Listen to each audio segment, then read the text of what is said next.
Support. The maestro, please! Sure is a lot going on in the world right now. Let's distract ourselves by talking about some music. This will be for the week of June 6th, 2020. On this day in music back in 1964, Davy Jones with the King Bees released their very first single, Liza Jane. Unfortunately, it didn't perform too well and the band broke up shortly thereafter, although you might know David Jones better by his stage name he adopted later in life, David Bowie. That Yoruma compilation album we talked about back in January is still performing pretty well. It's #1 right now. Don't mean a thing if it ain't got that swing. Similarly speaking, from that same week, the Miles Davis, Michael Bublé, Norah Jones, and Frank Sinatra albums that we talked about are still up there as well in the top 5. Singing. I love rock and roll!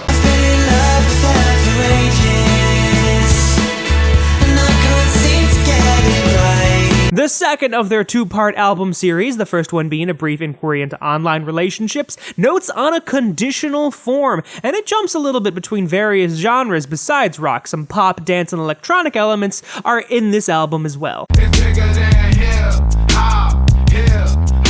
Wrist, water, rich, water, your bitch, Gunna, wanna, come on. WUNNA by Gunna, and boy isn't that fun to say. But for those of you unaware, WUNNA is actually an acronym. According to Gunna himself, it stands for Wealthy, Unapologetic, N-Word, Naturally Authentic.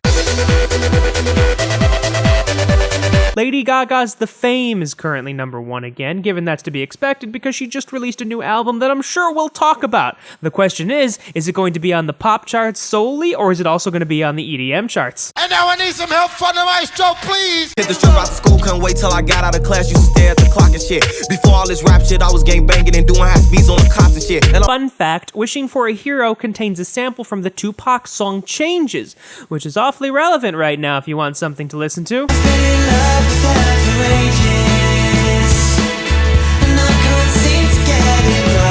While it is only #4 here in the United Kingdom, it's actually #1, which makes it the 1975's 4th consecutive #1 again in the UK. Life is good. You know what I mean? Like, 100,000 for the cheapest ring on the nigga finger, little bitch. I didn't talk about this last time because obviously I was focused on talking about the pop analysis episode I did. Regardless, a good thing to mention is that this album went gold upon its release. Do it for my family, my fans.